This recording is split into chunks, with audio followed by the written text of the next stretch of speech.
Michael, I'm from the Global Peace Centre.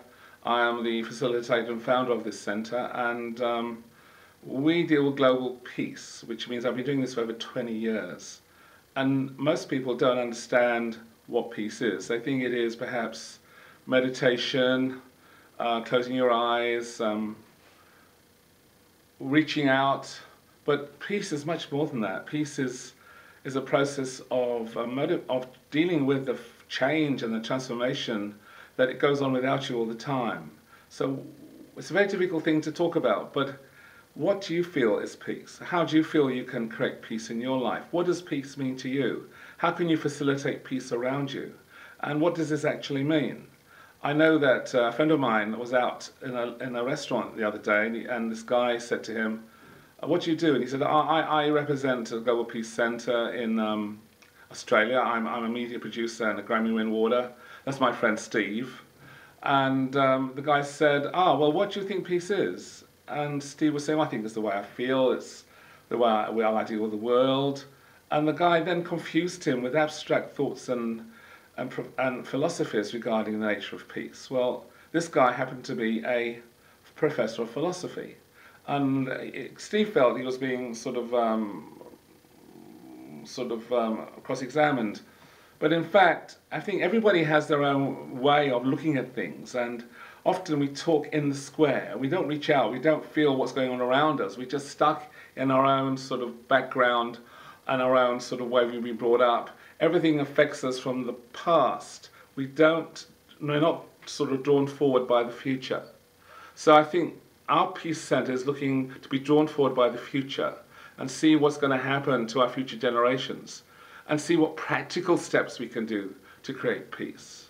So peace is not just the absence of war, it's understanding that war does not create peace.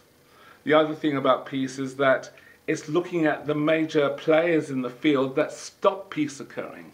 When people are just looking for satisfaction in their material desires without thinking about themselves and their values, that is not peace.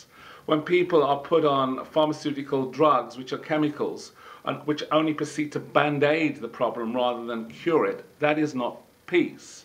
When our community is stressed out by media information that swallows them up in stress and fear and highlights all the conflict that's going on in the world, that is not peace.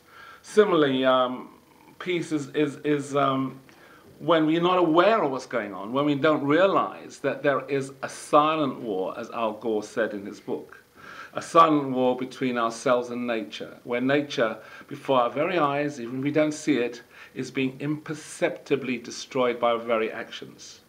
For example, the greenhouse effect, the climate change, the melting of the Arctic, pollution, and chemicals, thousands of chemicals, even women's breast milk. Also, more than anything else, is phase 6 biodiversity, same as what happened in the dinosaurs 65 million years ago. 30,000 species being destroyed, being lost every year. Soon our ecological blueprint will be so big, we'll be the only animal on the planet. And then what will happen? Well, what will happen is that we can't survive without a reciprocal maintenance. We can't survive without maintaining ourselves at the expense of everything else. We have to relate to each other. We have to love each other. We have to be friends, not only with each other, which is peace, but also with the biodiversity around us, which is also peace. Love the animals, love the birds, love the trees, hug a tree. It's all part and parcel of this connection with being. So when we say that we live in a materialistic universe, we don't. And that's another aspect of peace. Since 2014, when Einstein first brought out the theory of relativity, he's brought out spooky action at a distance, which means that everything is connected. Bell's theorem of spin-paired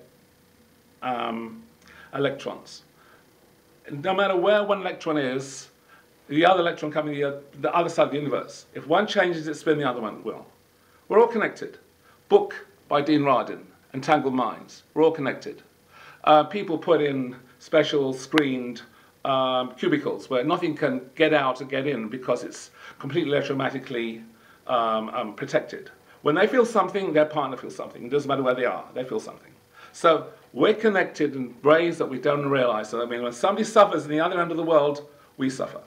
when people are child labour, when women are being exploited, when people exist on half a dollar a day, or even nothing, when they're struggling for food and for water, we also imperceptibly feel it because we're all connected. That's all I want to say today.